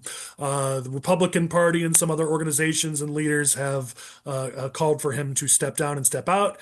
He's on the executive committee for the Cook County Republican Party, of which Aaron Del Mar is the head. So there's a lot of people wondering how that's all going to play out. Also in Elk Grove, committeeman there is from the Republican Party. I think he's also on the chair, one of the chairs for like YR, either county or state or something like that. So more here is going to break for sure. And I can just speak from our perspective, CORE, our company. We were the ones out there pushing the Republicans to make sure Art Jones wasn't the Republican nominee the second time around. After we tried to warn them that he was coming, we backed Mike Fricillone and made sure that he won that primary, and we're pretty proud of that because the Republican Party woke up late and realized we better do something, and we actually made sure it happened. And personally, this is something that's an issue just personally to me. I have had the opportunity to go to Yad Vashem, the Holocaust Memorial or Museum in Jerusalem, and not only is it just gut-wrenching, the whole thing, but the thing that I will never forget, probably one of 5 moments of my life that I will never, ever, ever forget, is the Children's Memorial. If you've never been, you got to go. Of the 6 million estimated Jews that were killed during the Holocaust, a quarter of them were children. And the memorial, most of it, the gut-wrenching part, is this tunnel you walk through and pinpricks of light for every child that died, and they read the names one by one. And I'm sorry, I'm tearing up just saying it and remembering it. I mean, it's horrible. So this is something very personal to me, and CORE has put our money where our mouth is, and frankly, I think we did it mostly early on, especially for free, to get Friss alone across the board to keep Art Jones out. So I'm glad to see this is coming to light. I'm disappointed in Lapinski. I was told he had a lot of potential, and this obviously is going to end that. But yeah, certainly dude's got to go. Republican Party can't be dragged down by another Art Jones situation. Anybody else have thoughts on this, or you want to just let me be the bad guy here? Well, I'll repeat something I mentioned during one of the Darren Bailey scandals. Us as political people, we're held to a much higher standard than the entire rest of the world. And if you're stupid enough to trust someone in politics and to tell them these things in a text message and not expect it to be used against you at some point, that's just dumb. Like, that is stupid to a degree that is unfathomable even by the context of this show. So if you're stupid enough to A, believe those things, and B, be political and tell other people in politics about them and not expect yourself to go down, I don't know what to tell you. Yeah, and I think that's kind of was my point. Like I don't like his position. I try to be understanding of people's First Amendment rights and defend them, even when I hate everything that they're saying. So it's his right to say these things, but as a candidate, you're held to a different standard, and I very much disagree with what he said. But I think it's you just proved politically how naive and unelectable you are just by even being caught in this kind of a situation. So I guess thankfully he was, and this didn't come out in August or September or October, but maybe we got to do a little bit better job recruiting if you're Republicans out there trying to find your candidates. Well, and sometimes it's better to have nobody on the ballot at all than somebody like this, because that is just, I mean, beyond the pale, and just, withdraw, see you later. I don't know. Find something else to do. Anti-Semitism isn't welcome in our party. Get out. Yeah, agree with that. All right, let's go to one of our last topics here. So there's a couple groups, statewide groups, that have announced their endorsements for the next round of elections. I don't think these two organizations have ever been lumped together before, but it doesn't make sense to have two separate topics. So forgive me if you're from one of those organizations and you don't love being lumped with the other one. It's not my intention, but let's talk about them. So the Illinois Fraternal Order of Police has released their endorsements. And their endorsement list for the state of Illinois. Some interesting ones here. Let me read them off. Statewide, they went for Stephanie Kifowit for comptroller. Senate races, they got Seth Lewis, Darby Hills, Danielle Penman in 33, Brad Beekman in 36. Congrats to you. Also, Mike Halpin, the Democrat on the other side. Seems like in multiple of these Senate races, they endorsed both Turner and Lesko in 48. So a little bit interesting. Erica Harris in 56. I also found that they had no endorsement in 57. Kind of interesting. That's one of those that's on the fringes. People like Chris keep trying to tell me that 57 might be in play. FOP staying out of it is kind of interesting. On the House side, they came in for Hammond, Meyer, McCombie, Severin in each of their primaries. They went with Duty in 118. No endorsement in 47. I thought that was kind of interesting. We went for Marty McLaughlin in 52, Brandon Schweizer in 104, Schmidt 114, Reich in 63, Liz Bishop, she's got a primary in 76, Harry Benton in 97, Ness in 66, Vell in 68, Stewart in 112. So I'm sure House Republicans don't love those four. And then no endorsement in 55 and 51. Thought that was kind of interesting. Marty Deuter in 45. So any thoughts on FOP endorsements, or Brad, you just want to crow about the endorsement? Here's your chance, guys. What are your thoughts on those that list? Yeah, I think I was in there too for an endorsement. Sue, I'm sorry. I didn't know when I made these notes, I didn't know you were our guest. And you're going to blow any opponent away in the race. So I only focused on the races that were, challenged. I know. You are right. I'm proud of that endorsement. It's a great endorsement. You deserved it. You earned it. And I'm sorry that I missed it. No. And why it's important to us is because we do support our law enforcement, and we are on record opposing the Safety Act, opposing the Trust Act, all of these policies that are passed by the progressives, this progressive agenda that really impedes the law enforcement from doing their job. And so I look at that. I mean, it's been a struggle for law enforcement having to, keep our communities safe and keep our streets safe, but yet their hands are tied with some of the policy that's passed by the progressives. So for me, it's a great endorsement. I'm very proud of it. Well deserved too. And I echo what Sue said. I think you can get a long way in Ver- politics just saying that line. I echo what Yeah, Susan. I'm very honored. The FOP has taken some initiatives in recent elections to really support incumbents down in Springfield in order to get a lot of legislation passed. I think it's a good agenda. I think it's a good strategy. I'm not trying to mean them for them. I think it's a great strategy because prior to this, they were more aggressive in trying to take out some, incumbents who opposed some of their legislation. Now they're trying to sing a little bit of more kumbaya, and it seems like it's really been really effective for them. They've gotten a lot of legislation passed, so I think that's why you're seeing some of the endorsements go certain ways in some of these races.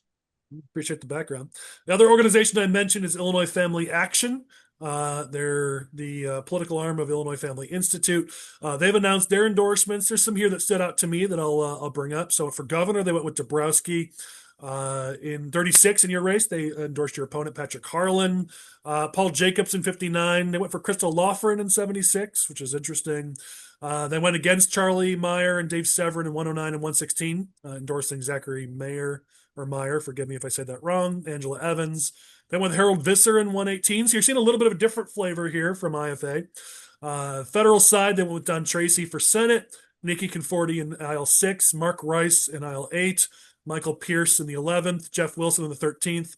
Interestingly enough, Julie Bickel in the 17th, even though she had that snafu where she said she was pro-choice and I think meant she was pro-life. I still don't know. And then they weighed in a Township Republican committeeman race, endorsing the Palatine Township Republican committeeman race, which I find eminently interesting, but maybe I'll never get to the bottom of that. But any thoughts on IFA endorsements from political people? Nope. Go ahead. Anything, Chris? You good? All right. I find that unfortunately the pro-family, pro-life lobby is increasingly not as influential in Republican Party politics as it used to be. Here's the one thing, though, that you need to know if you're our audience. I don't know if IFA will do it this time, but in the past, IFA has done voter guides in a lot of churches around the state. So I would agree with you, Chris, that at a high level, politically, unfortunately, some of those organizations have not been as impactful in Springfield as they could be. But in a Republican primary, they can have an impact. I don't know if they're going to do voter guides again this time around, but something to keep in mind if you're involved in politics. Check in to see if IFA is going to do those voter guides, because if they are, then those endorsements may carry a bit more weight. I would just say is some of the endorsements from IFI were kind of disappointing in those state legislative races because I think they should, look at reality and see that some of these candidates are not serious people. But, it is what it is. The voters will decide. All right. Well, let's go to the last topic here before we go to our quick hits.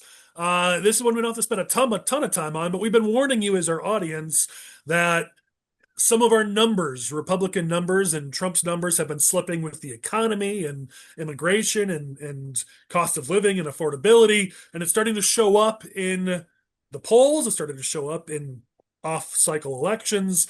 The Hill reports that in the latest Emerson College poll, they tested the generic congressional ballot, and Republicans are down 6. It's actually 6.4, so it's even worse. It's almost ready to be rounded to 7.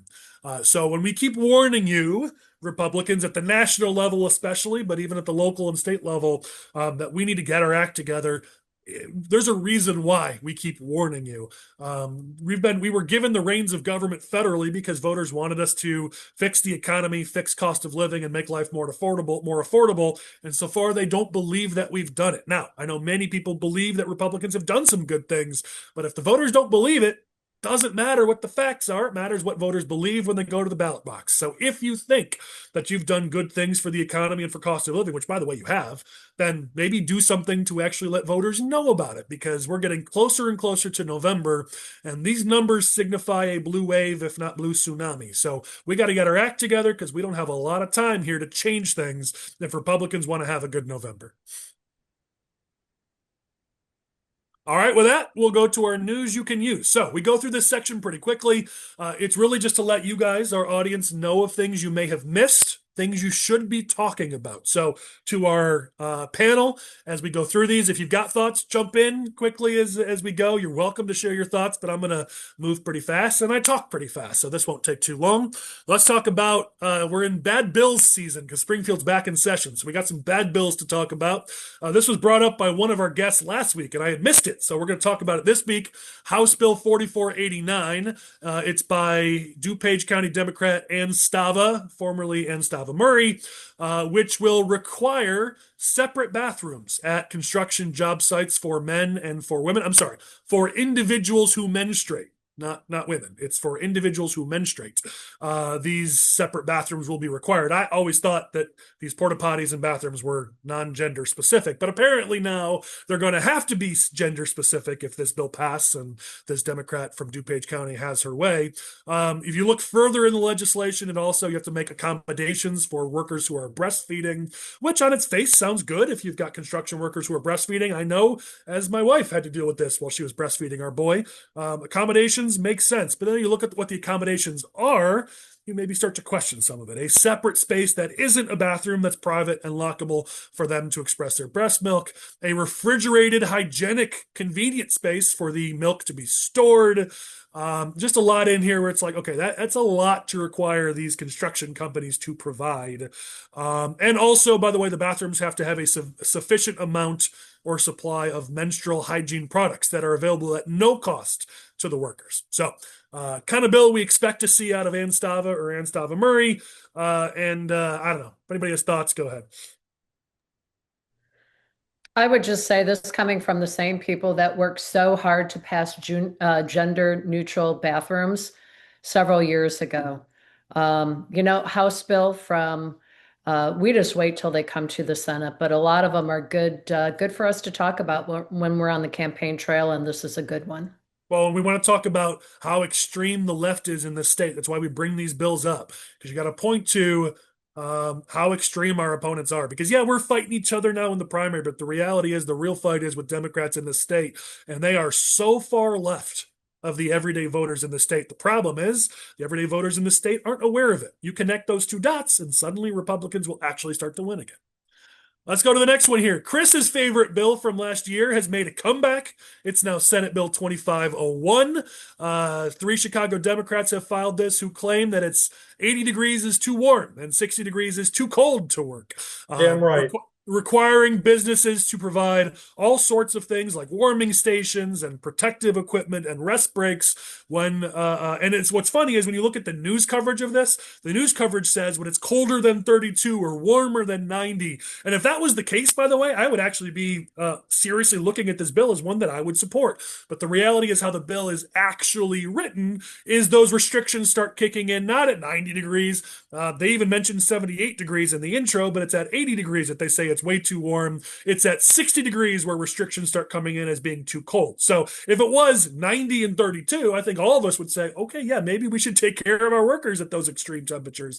But that's not actually how the bill is written. It's just another example of how Illinois is not a serious state. I'm personally looking forward to the passage of this legislation, so I don't have to work under those conditions. I mean, it's not hard. I would say sponsored by people who are not hardworking blue class people working on the roads, construction. We have a lot of construction around here. I mean, basically that says you can't work in the summer, and oh, by the way, you can't work in the winter. Yeah. I love, of course, as the media runs a story on it, they talk about a bakery worker who had conditions at 120 degrees. It's like, okay, we all agree that we don't want somebody working at 120 degree temperatures, but that's not how the bill is written. Right. And the majority of companies have safeguards already in place. Yes, there's outliers, there's bad actors, but there are everywhere. Yeah. All right, last one in this bill section is House Bill 4673, a Democrat from Aurora who also happens to be running in a Democratic primary for comptroller, which is probably why she filed this, but whatever, I won't judge her intent. But we've talked about for a while that pensions are going to be a topic in 2026, and Stephanie Kifowit has certainly made sure that she's in the leading part of the conversation on that, since she wants union support in her Democratic primary, to reform the Tier 2 pension system. And as we've talked about, we can't even seem to get people to agree to do a study because everyone agrees that if our pension system in Illinois is running afoul of safe harbor requirements, then we need to do something about it. We've had plenty of Republicans on this podcast share that opinion. I share that opinion, but no one will do a study of it. And the reason why is because when you talk about the pensions that are not complying with safe harbor regulations, it's the pensions that are on the highest end of the spectrum, and nobody wants to be accused of supporting pensions for those who are getting the $300,000, $400,000, $500,000 pension. So they don't want to talk about the big ones, and I know tier two doesn't quite get maybe to that level, but they don't want to be called out for pensions for people who have been getting massive pensions out of the system. So they refuse to do even a study. So we're sitting here talking about how we need to do something about pensions, but we don't know what, because nobody will even study the number and give us the facts.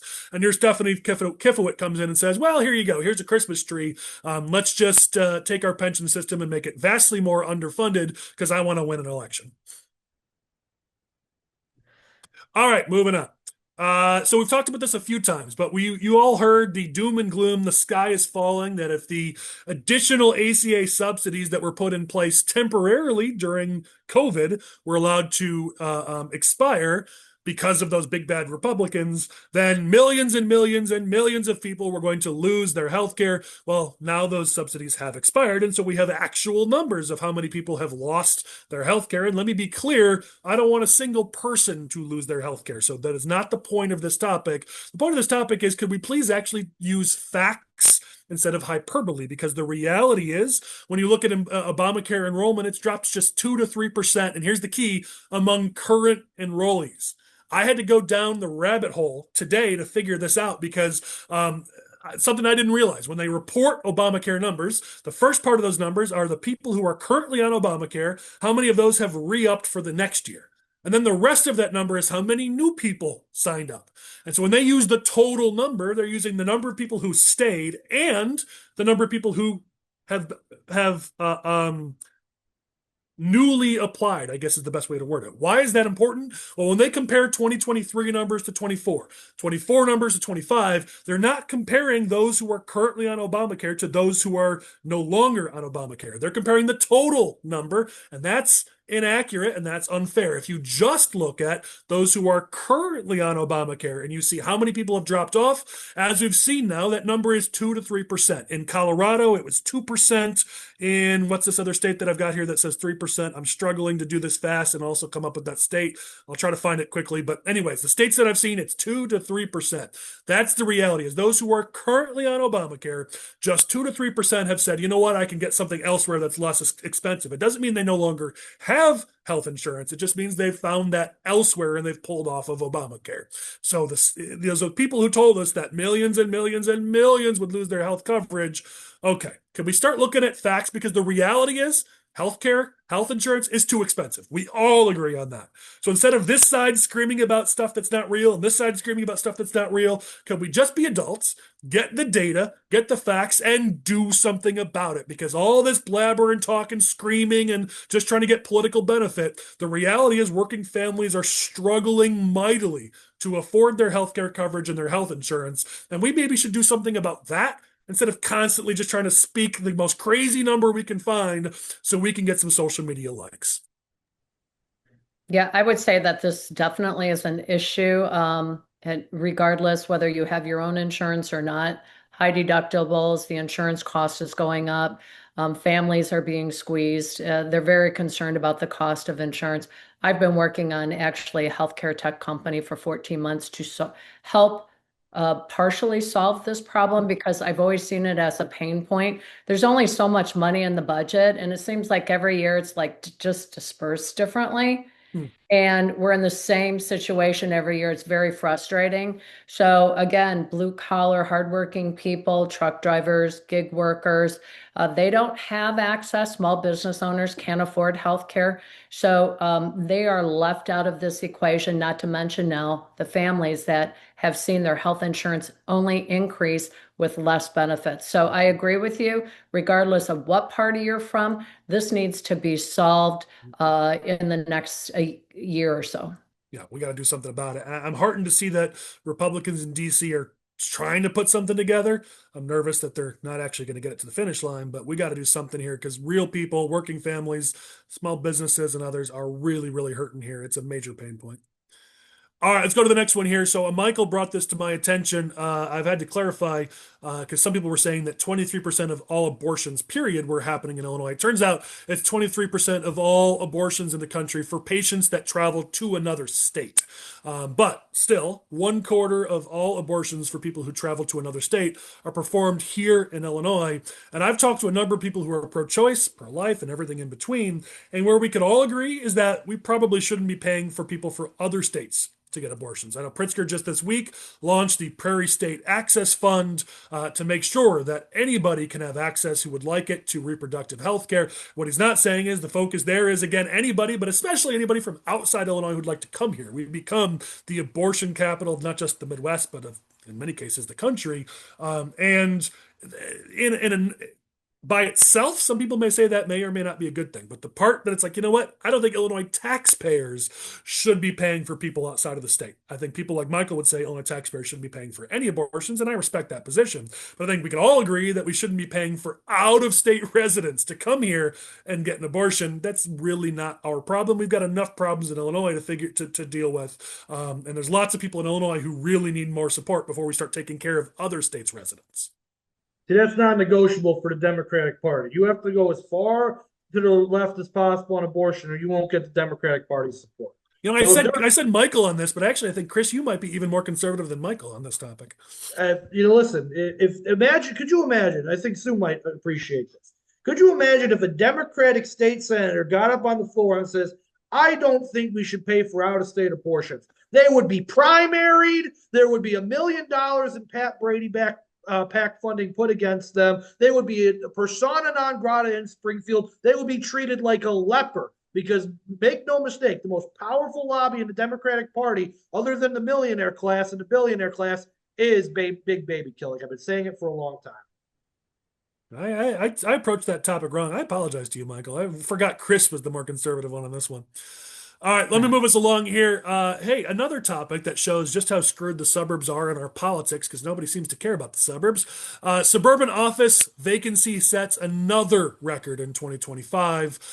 It's now, here we go, let me get you the right number, a record high of 32.9%. Every year it keeps going up higher and higher. 1/3 of our suburban office space is vacant.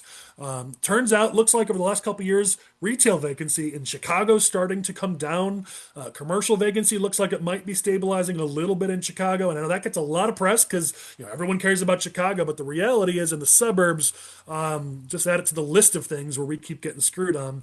And it is a serious problem throughout the suburbs. When we talk about the need to invest in economic development, it seems like it's always Chicago or the rest of Illinois downstate.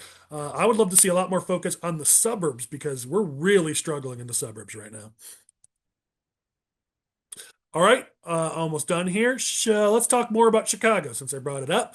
The Chicago Board of Ethics has been forced to cancel their last couple recent meetings because they don't have enough people to actually hit a quorum.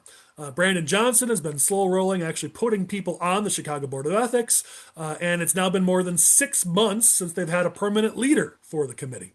And so you wonder why there are probes that can't go anywhere, like campaign finance law violations, nepotism and city hiring, bribery allegations. None of that can go anywhere. None of that can be investigated because Brandon Johnson won't fill these seats. Yet again, we see signs of the lack of transparency and the lack of care for ethical good government under Brandon Johnson and the city of Chicago. And all this as we see that the only person in Chicago who seems to be caring about bringing some of this to light is the inspector general. And she's leaving in April, by the way. And so if Brandon Johnson won't even replace the head of the Chicago Board of Ethics, what's going to happen with the inspector general position? A lot of people are already concerned about that because he's got committees and people who are looking into vetting people for the position. I'm betting after April we're not going to have an IG and a watchdog in the city of Chicago, and that seems to be Brandon Johnson's goal. So this is a problem, and we should maybe do something about it.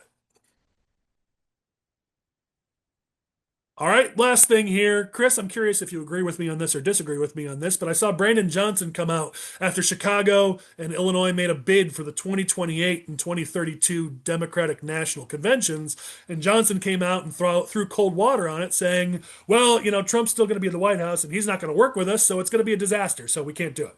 I'm summarizing, I'm paraphrasing, but for those who wonder why he did that, well, the reason why Chicago/Illinois want the DNC in 2028 is because J.B. Pritzker wants to run for president in 2028. So this was Brandon Johnson's way to go geek to J.B. Pritzker because those two do not like each other one bit. I found it kind of funny. I had a chuckle. Chris, am I crazy on that? No, I think you're 100% right. The only thing I'd say on it is that there's 0% chance that DNC is going to be coming back to Chicago anytime soon. You don't run back the losing convention space. All right, with that, we're going to go to our final segment, our OGs, Clowns of the Week. We have a little fun with this. Anybody you want to give praise to or maybe give a little scorn to from the last week, ideally in politics, but let's be real, if you've watched our podcast, there are no rules for this segment, so go for it. Anybody you want to say some positive or negative things about, here's your chance.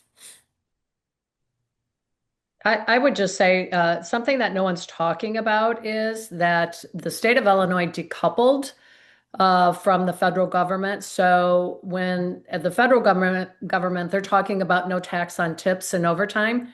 State of Illinois, we will still be taxing tips and overtime. Why does that matter? Because that is the heart of the middle class. These are hardworking, tax-paying citizens.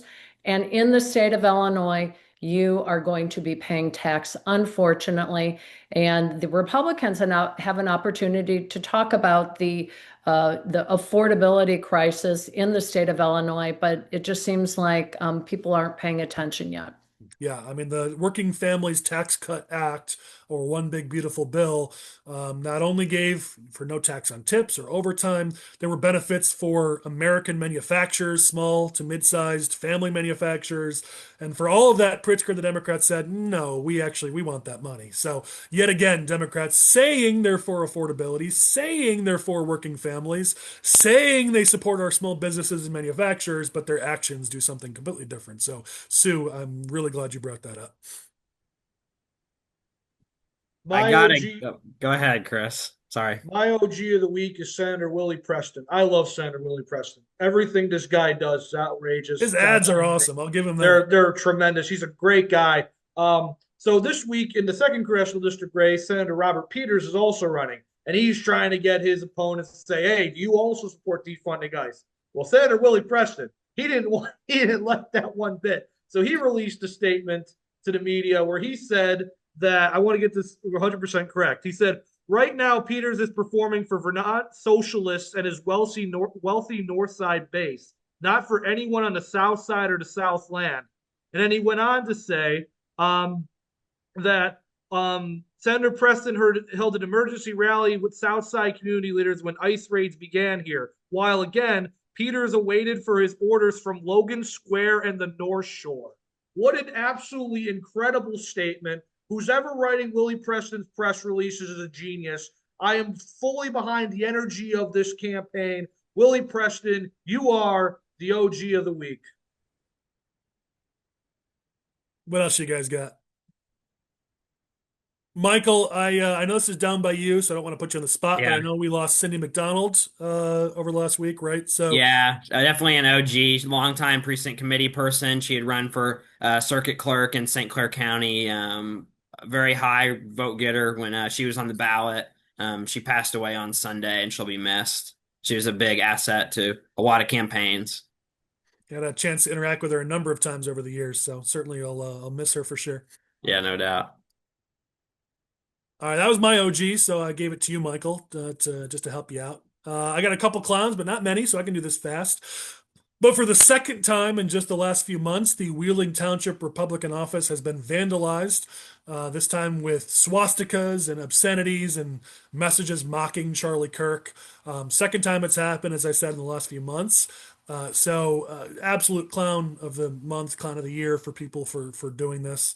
Hopefully the police, there's actual video, there's surveillance footage because Wheeling Township Republicans were smart enough to put up some cameras after the last time. So there is surveillance footage here. So hopefully these knuckleheads get caught and have to stand up for the actions they took, and justice can be served. I was actually a witness to this, Collin, because I was at the Wheeling Township office on Monday, and there was a new graffiti on the window that they hadn't noticed yet, that I was the one who noticed. So it's still happening as of Monday. Jeez. I like to call this out when people steal from kids, and there was a former school secretary who allegedly sold 168,000 from a grade school in Illinois. This is in Tazewell County, the Spring Lake Elementary School. Rawlings is this person's name. I don't have the first name. That's ticking me off, but Rawlings is the individual. So they're on my list for Clown of the Week. You steal from kids, you're going to make this list for me. Last one here. I'm going to try to do this one fast, but it's a little bit heady, so just forgive me. But the Illinois Supreme Court has removed a judge that they reinstated, and I want to talk about it because this individual, this judge, I don't know him. I've not worked with him. Judge James Brown, or Jim Brown, I think is what he's called.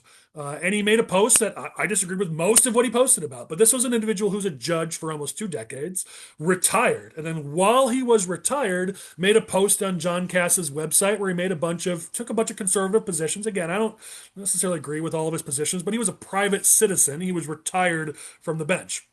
After the timeline is important here.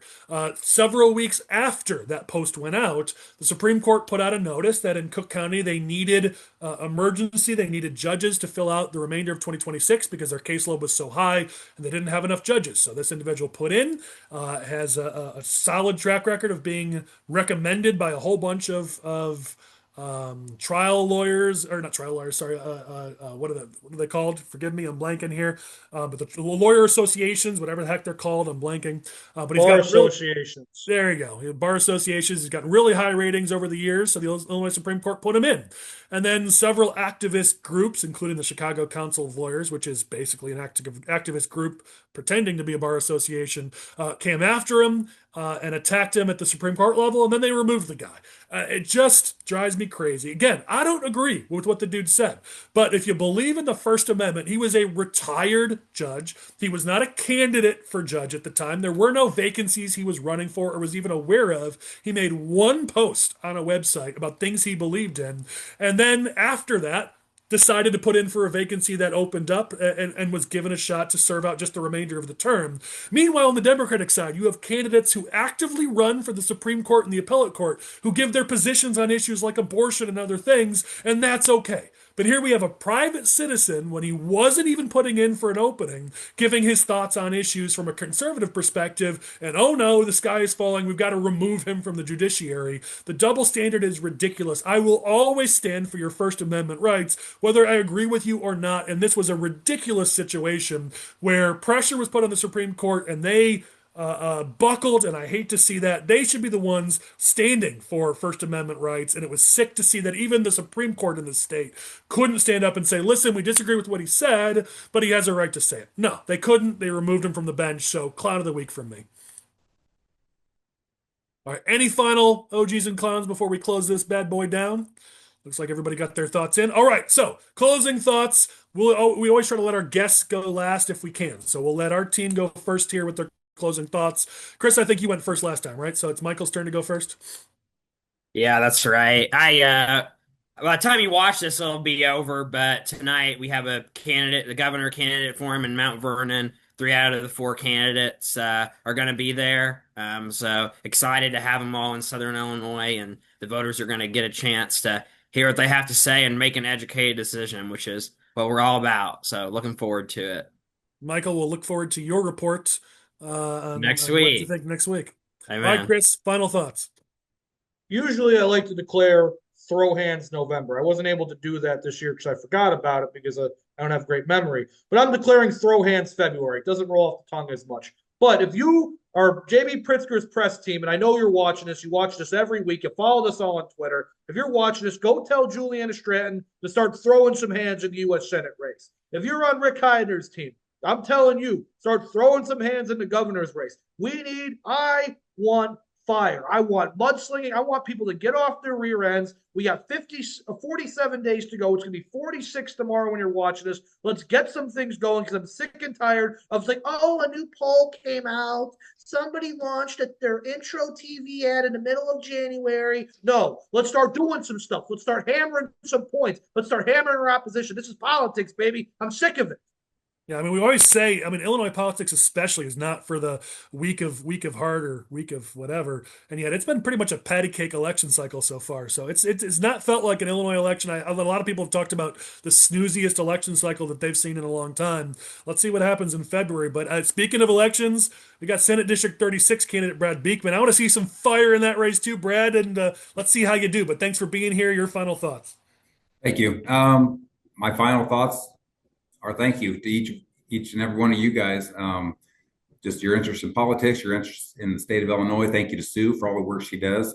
Since reading that she was going to be on this podcast, I've done a lot of research and incredible work. And then the last thing I'll just say is I see other incredible work being done. I go to these precinct committee meetings. I go to these campaign stops, and there's a lot of people that know the urgency of this race and this time, and there's people out there working. So thank you to everybody that keeps pushing this forward, and thanks for having me, and thanks for any support. And getting the final word this week is State Senator Sue Rezin. I know taking well over an hour and a half out of your super busy schedule is really difficult. So thank you for being here, and I we'd love loved to it. have your final Thank thoughts. you. I really enjoy your podcast, Chris. You're really hard to follow, so I'll keep my hands down here. But if you would have told me, so I've been in the Senate for 15 years. If you would have told me, even a couple years ago, that I would have an opponent in my general race that is really a socialist from Kendall County, run against me, I would have told you you're crazy. But the Democrat Party has changed. The moderate Democrat is gone, and you have the progressives coming in. They're not in Chicago. They're in the suburbs, quietly moving out to where we are. So we really have to make sure we're vigilant in explaining what our platform is and why our opponents now are not the typical Democrat that many of the constituents have voted for in the past. Well, thank you for being with us, everybody. For those who are watching, we thank you for sticking with us. We've been doing this now for several years. Thanks to Lane Davis for all the hard work he puts on behind the scenes. February is going to be a big month, so stick around. We're going to have lots of drama and politics for you in the month of February. We'll catch you next week.